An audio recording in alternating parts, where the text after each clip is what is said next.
오늘 우리 요한계시록 11장 14절에서 19절의 말씀으로 우리 하나님의 말씀을 함께 나누고자 합니다. 제가 지난주에 4일 동안 병원에 입원해 있으면서 금식하고 있으면서 하나님께 한 가지 기도한 게 있어요. 제가 딱 목회한 지 20년이 되었습니다. 목사 안수 받은 지도 20년이 되었고, 우리 교회를 개척한 지도 딱 20년이 지났네요. 그러니까 제가 개척하고 안수 받고 한 2개월 있다가 3개월 있다가 우리 교회를 개척했는데, 그동안 많은 시행착오가 있었습니다. 그런 것들을 쭉 생각해 보면서, 제가 2033년에 12월 달까지 제가 임기인데, 정년인데, 한 9년 좀 덜 남았잖아요. 9년 좀 더 남았나요?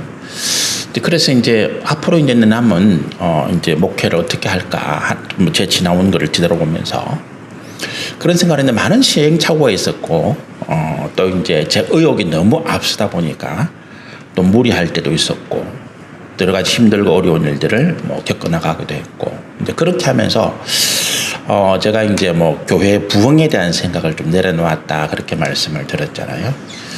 목사가 교회 부흥에 대한 꿈을 꾸는 순간부터 이게 우리가 흔히 말하는 인본주의죠.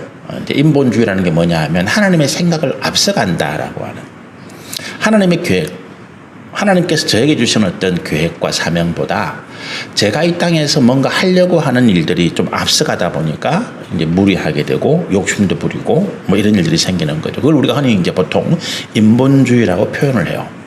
그게 하나님의 원래 계획하심보다 우리가 앞서 나가서 일을 무리하게 한다. 이게 하나님이 일을 하는 거는 맞는데, 하나님의 뜻하심과는 전혀 다른 결과가 나타나고, 그 과정에서 교회가 어려움을 겪고 성도들이 시험을 당하기도 하는 일들이 생긴다는 거죠. 인본주의가 좋은 건 아닙니다. 어쨌든 그런 것들 때문에 목사가 부흥을 생각하는 순간부터, 교회 부흥을 꿈꾸는 순간부터 이것이 자기의 어떤 욕심이 되고, 세상에서 자기가 이루려고 하는 어떤 목표가 되어지고, 그래서 하나님의 뜻과는 상관없이 무리한 일들을 진행하게 되는 것들을 저도 경험했고, 또 제 주변에 많은 목회자들을 경험하게 되면서 제가 부흥에 대해서는 생각을 내려놓았습니다. 그런 말씀을 제가 몇 번 여러분에게 드렸죠. 근데 그러다 보니까 또 한 가지 무슨 문제가 있는가 하면, 제가 너무 부흥에 대해서 생각을 안 하다 보니까 우리 교회가 많이 침체되어 있잖아요. 그죠? 지금도 이게 한 7, 8분, 10명 미만의 분들이 모여서 예배를 드리시는데, 교회가 모여서 예배를 드린다고 할 때, 우리 교회 역할 가운데서 제가 중요한 거 하나가 우리 교회에 좀 빠져 있다는 생각을 하게 됐어요. 그게 뭐냐 하면 성도의 교제라고 하는 것입니다. 지금 우리 교회가 어쨌든 주일 오전 예배 한 번만 드리잖아요. 수예배나 새벽 기도는 각자 가정에서 하시도록 인도하고 있고, 주일 오전 예배 한 번을 드리는데, 우리 주변에 있는 어떤 이웃에 좀 규모가 큰 교회를 비교해 보면 아무래도 성도들의 교제의 기쁨은 없는 것 같아요. 우리 성도들이 따로 만나서 이야기하는 것도 있겠지만, 그래서 제가 이거는 좀 목회자로서, 우리 교회 담임 목사로서 제가 우리 성도들에게 제공할 수 있는, 서비스할 수 있는 어떤 하나님의 큰 기쁨 가운데 하나를 내가 빠뜨리고 있다라고 하는 생각을 하게 되어져서 제가 하나님께 그런 기도를 했습니다. 하나님, 제가 이건 또 좋은데, 이 상황도 좋은데, 하나님께서 제 사이즈, 제가 어떤 목회 규모를 30명 이하 이렇게 생각하셔서 하시는 것도 괜찮은데, 우리 성도들을 생각하시면 하나님, 우리 여기 좀 신실한 믿음의 가정을 한 5가정이라도 더 붙여주시면 같이 이렇게 성도들끼리 모여서 모임도 하고 교제도 나누는, 또 서로 믿음의 일들을 나누는, 이걸 통해서 우리 신앙이 또 많이 자라거든요. 우리가 예배를 통해서 말씀을 듣는 이것이 신앙의 사실은 동기부여예요. 여러분들이 주일날 예배 말씀을 들으면 이게 일주일 내도록 하지는 않잖아요. 그죠? 근데 살아가면서 느끼는 여러 가지 삶의 문제들을 주변의 믿음의 동력자들, 또 신실한 믿음의 어떤 사람들과 함께 모여서 이야기하고 기도 모임도 하고 하면서 이것들이 신앙이 자라게 되는데, 제가 이 부분들을 조금 방임했다, 좀 놓치고 있다라는 생각이 들어서, 또 그렇다고 억지로 여러분들 기도 모임 하자 이런 건 어렵잖아요. 그래서 좀 하나님께서 우리 교회 몇 가정을 좀 믿음의 사람들을 붙여주시면 각자의 형편에 맞게 주중에 한 번 정도 만나서 같이 기도도 하고 또 각자의 삶의 형편을 나누면서 또 믿음의 일들을 교제하는 이런 것들이 참 하나님 필요한 것 같습니다. 이제 그렇게 기도하는 중에 있습니다. 하나님께 어떻게 살지 모르겠지만 같이 우리가 많이 와서 복잡복잡 이런 것보다도 믿음의 가정들이 한 5가정에서 한 10가정이라도 와서 우리 같이 주중에 우리 성도들끼리 저는 간야하지 않고 우리 성도들끼리 모여서 같이 기도하고 또 서로의 삶을 나누는 이런 교제, 또 주일날 같이 모여서 주일 예배 후에 식사를 하더라도 같이 좀 나누는 이런 은혜가 있게 되기를 소원하고 또 같이 기도해 주시면 좋겠습니다. 우리 지난주까지 이제 11장 13절의 말씀까지 두 증인이 이제 부활하고 승천한 이후에 그것을 구경하는 세상의 사람들, 그리고 하나님께서 큰 지진을 내려서 그 중에 7,000명을 심판하시는 이제 그런 모습들을 우리가 말씀을 나누었습니다. 그러면서 14절의 말씀인데 14절에는 말씀이 있죠. 둘째 화는 지나갔으나 보라 셋째 화가 속히 이르는도다. 우리가 둘째와 셋째화, 그러니까 둘째가 있으니까 앞에 첫 번째 화가 있었겠죠. 우리 이게 뭔지 우리가 생각하십니까? 우리가 지금 이제 요한계시록의 심판은 크게 세 줄기잖아요. 첫 번째 이제 어린 양이 하나님의 심판의 선언을 기록한 그 봉인된 두루마기를 뗄 때, 봉인을 뗄 때 일어나는 심판, 그게 크게 한 줄기고. 그 다음에 봉인을 떼고 난 다음에 이제 심판이 본격적으로 시작됩니다라고 하는 이제 나팔을 부는 대회가 시작되고 뭔가 큰 행사가 시작될 때 밤바라밤 이렇게 나팔을 불어서 사람들이 알리잖아요. 이제 그런 이제 세레모니, 그런 이제 개회식 같은 나팔을 부는 심판이 이제 한 큰 줄기고, 그리고 마지막에 이제 우리가 14장부터 15장부터 시작되는 7대접의 심판이 이제 그 마지막 세 번째 하나님의 큰 심판의 줄기입니다. 근데 그 중에 우리가 이제 계시록 8장의 말씀에서 네 번째 나팔을 불 때, 네 번째 나팔을 불고 이제 네 번째 심판이 지나간 다음에 하늘에 독수리가 한 마리 날아가면서 화 이렇게 3번 외치고 날아가는 그런 모습이 이제 계시록 8장 13절에 기록이 되어 있었거든요. 그때부터 이제 다시 성경이 첫 번째 화, 두 번째 화, 세 번째 화 이렇게 이제 하나님의 재앙을 특별하게 구분해서 말씀하기 시작합니다. 그래서 이제 14절에 있는 둘째 화가 지나갔다라고 하는 말씀은 앞에 말씀드린 것처럼 이제 그 독수리가 말한 화 중에서 두 번째 재앙, 두 번째 화가 지나갔는데 그 두 번째 화가 뭐냐 하면 앞에 말씀드린 것처럼 이제 그 두 증인의 마지막 메시지를 선포하는 이것을 포함해서 우리가 이제 그 요한계시록 9장 13절에서부터 이렇게 기록되어 있는 하나님이 이제 유브라데 강이라고 하는 곳에 결박되어 있는 힘센 네 천사를 풀어주어서 이들이 이제 세상에 3분의 큰 전쟁을 일으켜가지고 세상의 인구의 3분의 1이 죽임을 당하는 그런 큰 전쟁이 있었거든요. 이것이 두 번째 화예요. 그리고 이제 첫 번째 화는 뭐냐 하면 이제 무주경에서 나온 황충이 또 전쟁을 일으키죠. 이게 첫 번째 화였습니다. 그래서 이제 이 첫 번째 화, 화라고 할 때 첫 번째 화는 나팔 심판으로 치면 5번째 나팔을 부는 심판이고, 이제 유브라데 강에서 결박되는 네 천사가 전쟁을 일으켜서 그 중에 인구의 3분의 1이 죽는 큰 전쟁은 이제 6번째 나팔을 부는 심판이었습니다. 그리고 이제 그 6번째 심판이 끝나고 난 다음에 잠시 이 두 증인이 하나님의 복음을 전하는, 말씀을 전하는 이런 이제 사건들이 있었죠.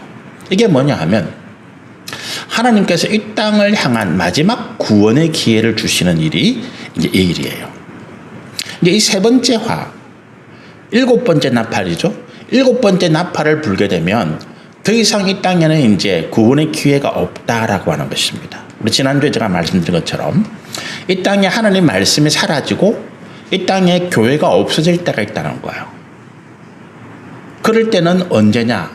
더 이상 하나님께서 이 땅에 구원을, 이 땅에 죄인들을 위한 인내를 허용하지 않는 때, 오직 심판만 남아있을 때를 말합니다. 그래서 이제 우리가 앞에 7장 11장 1절에서부터 13절까지 있었던 그 두 증인이 하나님의 말씀을 전하는 이 사건은 이 땅의 마지막으로 있는 하나님의 구원의 기회를 말합니다. 몇 번 제가 말씀을 드렸죠. 우리가 이제 말세를 살고 있다 이런 표현을 자주 쓰시잖아요. 목사님들이 말세다. 우리는 지금 말세를 살고 있다. 근데 이 말세가 뭐냐 하면 우리가 이제 지금 세상이 망하는 때가 말세가 아니고 우리가 구원을 받을 마지막 때가 말세라고 하는 것입니다. 이때가 언제냐 하면 예수님께서 이제 십자가를 지시고 부활하신 다음에 이제 120명의 문도들에게 이제 말씀하시죠. 그리고 이제 이 예수님의 제자들이 온 세상에 흩어져서 복음을 전하고 교회를 세우는데 그 시간이 언제까지 계속되는가 하면 예수님이 재림하셔서 이 땅의 마지막 심판을 하실 때까지가 요 기간이에요. 그래서 2000년, 구체적으로는 지금부터 2000년 전에 시작됐잖아요. 마지막 때가, 마지막 구원의 시기가 2000년 시작되었는데 언제 끝날지는 모릅니다. 그러나 분명한 것은 우리가 지금 마지막 구원의 기회를 살고 있다. 그리고 이 구원의 기회를 놓치면 다시는 이 땅에 하나님께서 세상을 구원하실 은혜의 복음 말씀을 주시지 않는다라고 하는 것을 이야기하는 거죠.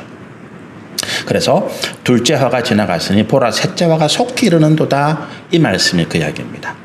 여러분 우리가 세상에서 이제 우리 그리스도인들 가운데서도 여러 가지 원치 않는 고난과 어려움을 당하는 분들이 계시잖아요. 그러면서 우리가 뭐라고 스스로를 위로합니까? 이건 금방 지나갈 거야. 이런 표현. 우리 잘 부르는 복음송 CCM 가사 중에서도 이 또한 속히 지나가리라 이런 표현이 있죠. 맞아요. 우리가 영원한 고난, 고통이라는 건 없습니다. 어떤 힘든 일도 일정 시기가 지나면 그게 지나가요. 그리고 우리가 언제 그러냐는 듯이 잊어집니다. 근데 문제는 뭐냐 하면 그 상황은 끝났는데 그 상황이 끝난 이유를 우리가 정확하게 알아야 되는 거죠.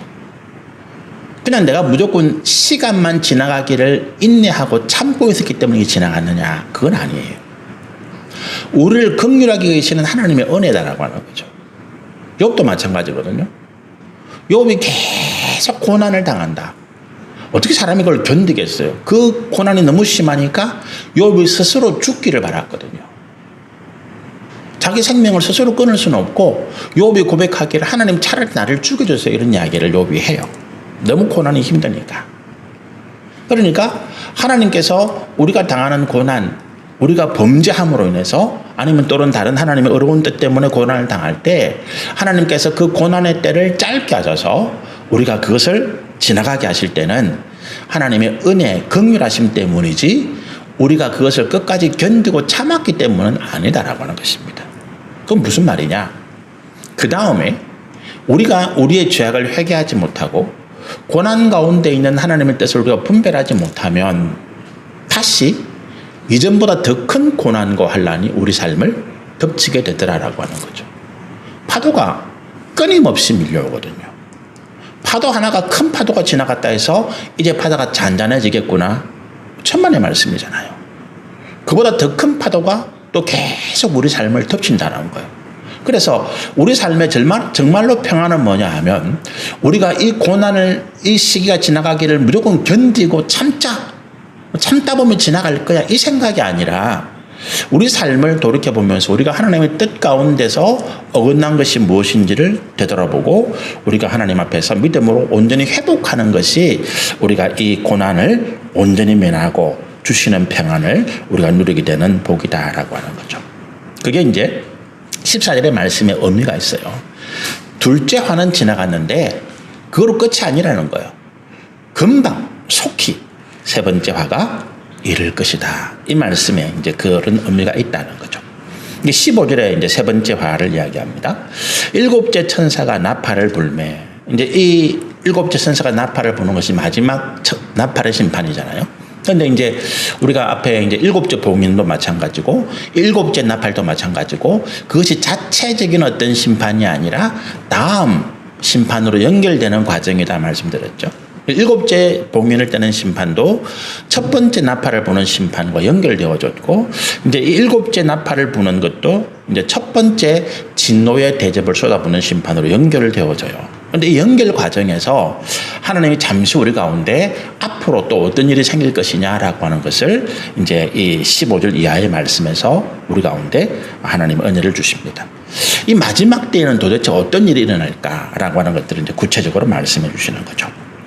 15절에 보니까 일곱째 천사가 나팔을 불매 하늘에 큰 음성들이 나서 이르되, 이제 큰 음성이라는 건 뭡니까? 다 들으라는 거예요, 그죠? 우리 귀에만 대고 속삭이는 것이 아니라 하늘에서 아주 크게 나팔 같은 소리가 들리니까 세상의 모든 사람들이 다 들으라, 이런 의미가 있죠. 그래서 세상 나라가 우리 주와 그의 그리스도의 나라가 되어 그가 세세토록 왕노로 다스리로다. 온 세상이 다 알기를 바라는 하나님의 뜻이 뭐라고요? 세상 나라. 세상 나라는 뭡니까? 지금 이 이제 죄악에 가득한 나라를 말하죠. 제가 이제 지난주에 말씀 메시지를 보내면서 이 땅의 제국이라는 나라, 미국도 마찬가지죠. 미국이 지금 유일한 어떤 패권 국가예요, 전 세계에서. 거기에 지금 중국이 대항해서 나름대로 패권을 세우고 있는데, 아직까지 중국은 미국이 상대가 안 되고 소련은 이제 완전히 무너진 그런 나라죠. 근데 이 패권 국가, 과거에는 이 제국이라고 불렀거든요. 이 제국이 왜 생기느냐, 이 땅에 왕이 왜 생기느냐 말씀드렸죠. 이 땅에 제국이 생기고 왕이 생기는 이유는 그들에게 하나님이 권세를 주셔서 뭘 하겠다고요? 이 나라, 이 세상의 평안을 유지해 가겠다라고 하는 것입니다. 하나님 왜 그렇게 하셨다고요? 하나님의 권세를 받은, 하나님의 사명을 받은 우리가 범죄하였기 때문입니다. 우리가 우리 스스로 권리를 잃어버리고 우리가 하나님께 받은 사명을 잃어버렸기 때문에, 그렇다고 세상이 혼란하고 세상이 망이 가는 걸 하나님 지켜보시진 않잖아요. 우리가 다시 믿음으로 회복하고 우리가 하나님께 받은 그 권세를 회복할 때까지 하나님은 차선책으로 이 땅의 권세자들을 세우셔서 그들에게 힘을 주셔서 그들이 이 땅의 평안과 안정을 다스리도록 했다라고 하는 것입니다.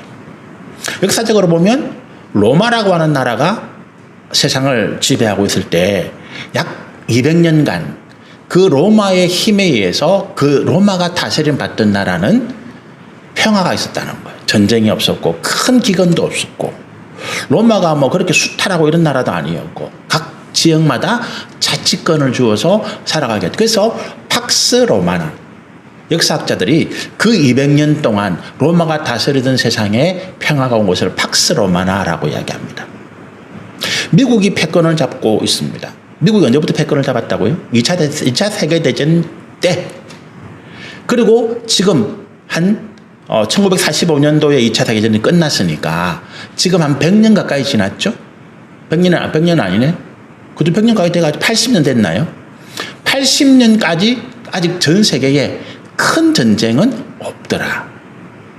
미국이라는 나라가 힘으로 각 지역의 어떤 분쟁을 중재하기도 하고, 또 그렇게 해서 전쟁이 났을 때 어쨌든 힘으로 그 전쟁을 종식시키는 일들을 해왔다는 것. 어쨌든 지금도 미국이 중동 전쟁이나 우크라이나 전쟁에서 이걸 해결하기 위해서 노력하는 나라가, 또 그런 힘을 가지고 있는 나라가 미국이 전 세계에서 유일한 나라입니다. 그랬는데 그게 이 세상 나라예요. 그런데 이 세상 나라가 근본적으로 뭡니까?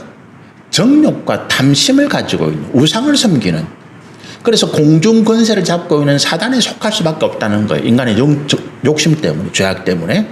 그러다 보니까 결국 이 평화가 오래가지 못하고 다시 전쟁과 기근과 질병과 재앙이라고 하는 환란이 계속 우리 삶을 덮치더라는 거예요.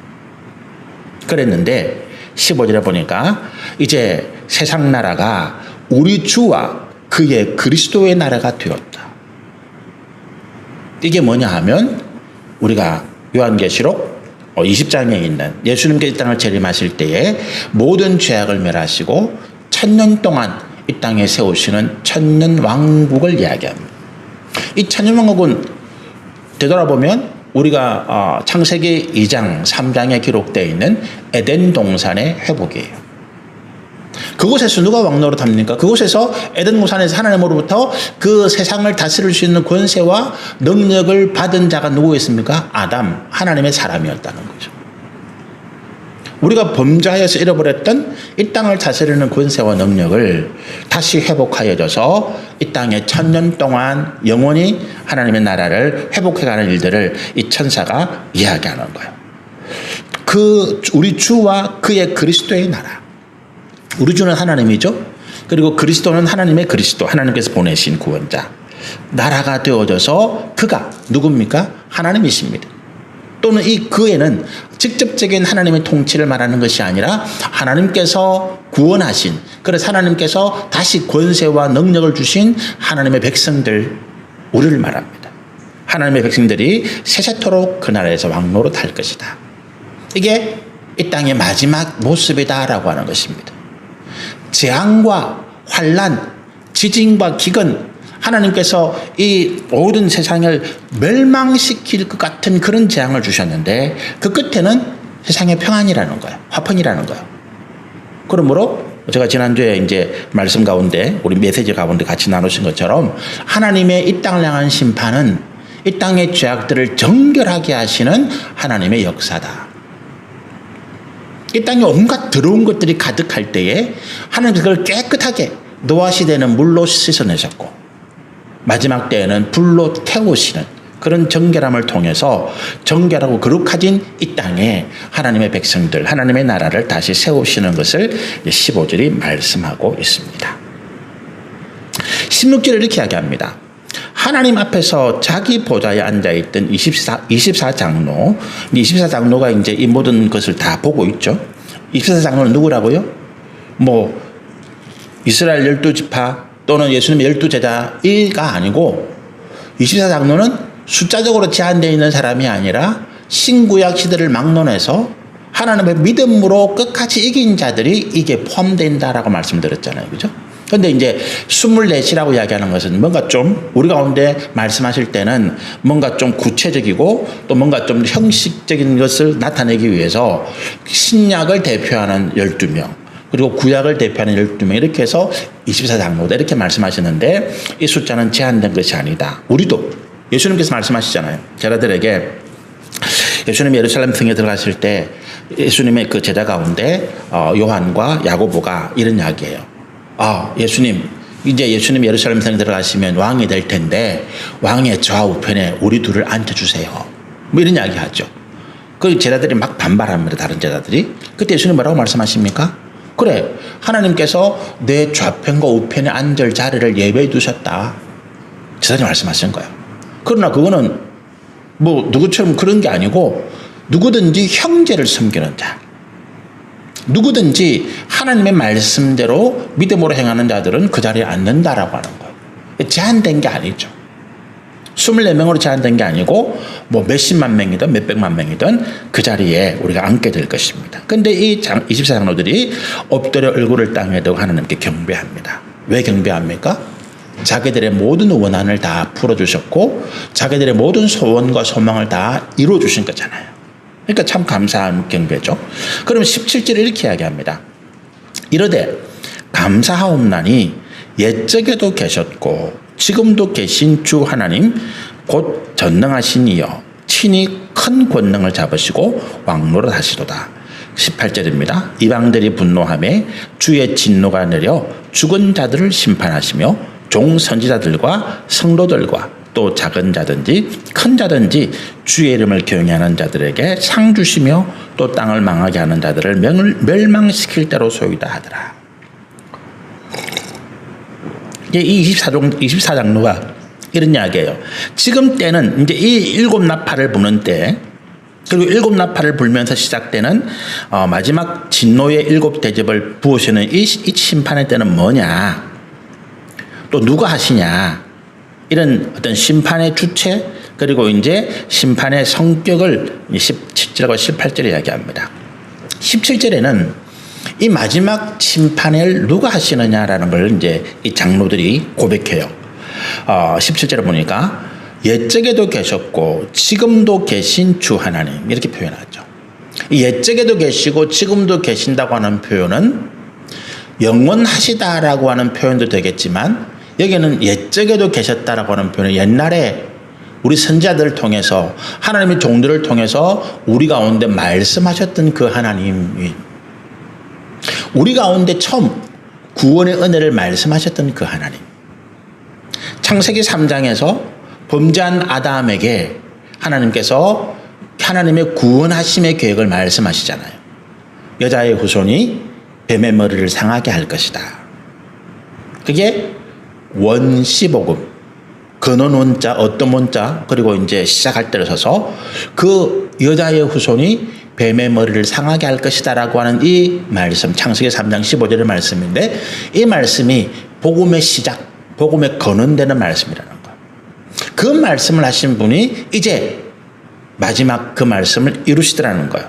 옛적에도 계셨고 지금도 계신, 지금도 살아계셔서 하나님의 백성들의 구원을 이루어 가시는 그분이 하나님이시더라.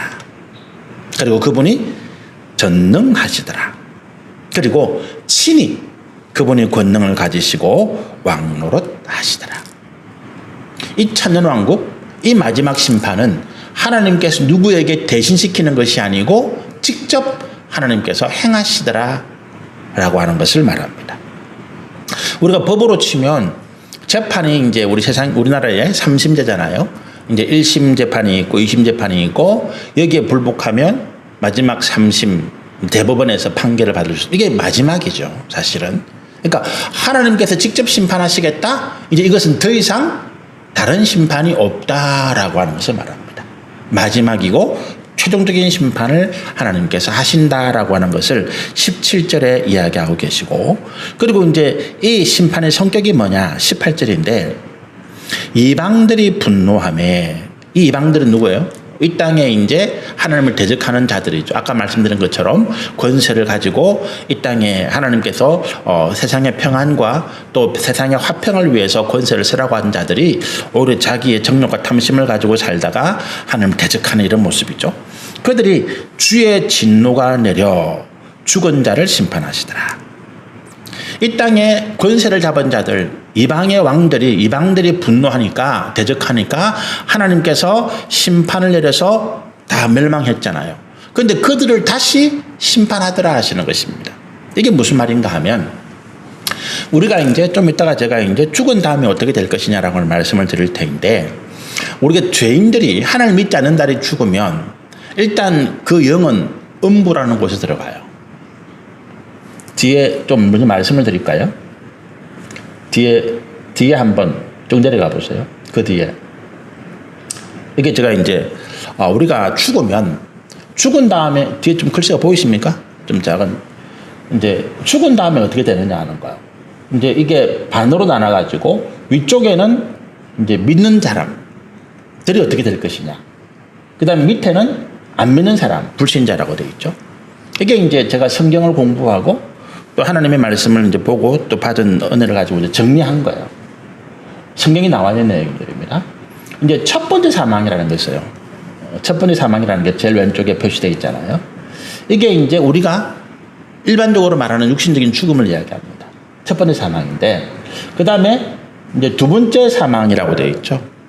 이제 첫 번째 사망, 두 번째 사망은 그야말로 두 번 죽는 거예요. 근데 첫 번째 부활과 두 번째 부활이 있죠. 이거는 이제 부활에 다시 두 번 살아나는 게 아니고 순서적으로 둘째다 이런 이야기예요. 무슨 이야기인가 하면 첫 번째 사망이 있습니다. 믿는 사람이든 안 믿는 사람이든 다 죽죠. 그럴 때에 우리 믿는 사람들은 그 영혼은 낙원이라고 하는 천국으로 올라갑니다. 이 예수님께서 이제 십자가에 달리실 때에 강도 둘이가 하나는 예수님을 막 저주하는데 한 사람은 예수님을 불쌍히 여기서 이렇게 고백하잖아요. 그럴 때 예수님이 너의 영혼이 오늘 나와 함께 낙원에 있을 것이다 이런 표현을 쓰죠. 왜 낙원이라고 이야기하는가 하면 예수님 십자가가 굉장히 고통이잖아요. 고통이 끝나고 즐거움이 있는 곳, 그걸 낙원이라고 이야기해요. 나사로의 비유에서는 아브라함의 품 이렇게 이야기하기도 하고 그걸 천국을 이야기합니다. 영혼은 천국으로 가요. 육신은 흙으로 가는 거죠. 불신자도 마찬가지입니다. 불신자는 영혼이 죽으면 그 영혼은 음부라고 하는 지옥으로 갑니다. 육신은 흙으로 갑니다. 영혼은 소멸돼요. 근데 이제 부활에서 달라요. 첫 번째 부활이 있습니다. 이 첫 번째 부활은 예수님께서 재림하실 때 믿는 자들이 그 영, 낙원에 있던 영이 육신으로 썩어진 그 흙이 썩지 않는 몸으로 변화되는, 그래서 이 몸과 영이 다시 만나요. 그리고 예수님께서 만드신 천년왕국에서 천년 동안 왕노릇합니다. 이걸 위해서 첫 번째 부활이 있나요? 근데 이제 두 번째 부활은 뭔 말인가 하면, 이제 이 불신자들은 첫 번째 부활, 믿는 사람들이 부활해서 썩지 않는 몸으로 변화되어 가지고 천년왕국에서 살아갈 동안 믿지 않는 사람들은 여전히 음부, 지옥에 있어요. 이 사람들은 첫 번째 부활은 없습니다. 그런데 이들에게는 두 번째 부활이 있어요. 순서적으로 둘째. 그게 뭐냐 하면 천년왕국이 끝난 다음에 심판을 받기 위해서 음부에 있는 영을 다시 끄집어내요. 그게 이제 살린다는 표현입니다. 그렇게 해서 다시 이제 요한계시록 20장에 있는 크고 흰 보좌의 심판, 하나님께서 그곳에 심판하신 이 사람들의 이제 모든 죄악을 심판하시고 사단과 함께 또 죽음도, 사망도 유황불못에 던지는 그런 심판이 두 번째 이제 사망입니다. 이걸 끝이에요. 그래서 이걸 두 번째 부활이라 그러고 이제 그걸 두 번째 사망이라고 이야기합니다. 우리에게는 두 번째 사망이 없죠. 우리는 끝은 어떻게 됩니까? 우리는 천년왕국이 지난 다음에 이제 이 마지막 심판이 끝나고 하늘에서 새 예루살렘이라고 하는, 이게 이제 하나님 나라를 상징해요. 이 땅의 것이 아닌 하나님 나라가 우리 가운데 임해서 우리가 거기에서 영원토록 영광과 영생을 누리는 그런 삶으로 이제 마무리가 됩니다. 이것이 이제 여기 제가 이제 정리한 것이 우리 사람들이 죽은 다음에 어떻게 될 것이냐라고 하는 거죠. 그래서 이제 우리가 18절에 아까 말씀드린 것처럼 하나님의 진노가 내려져서 죽은 자를 심판하신다라는 거 그거예요.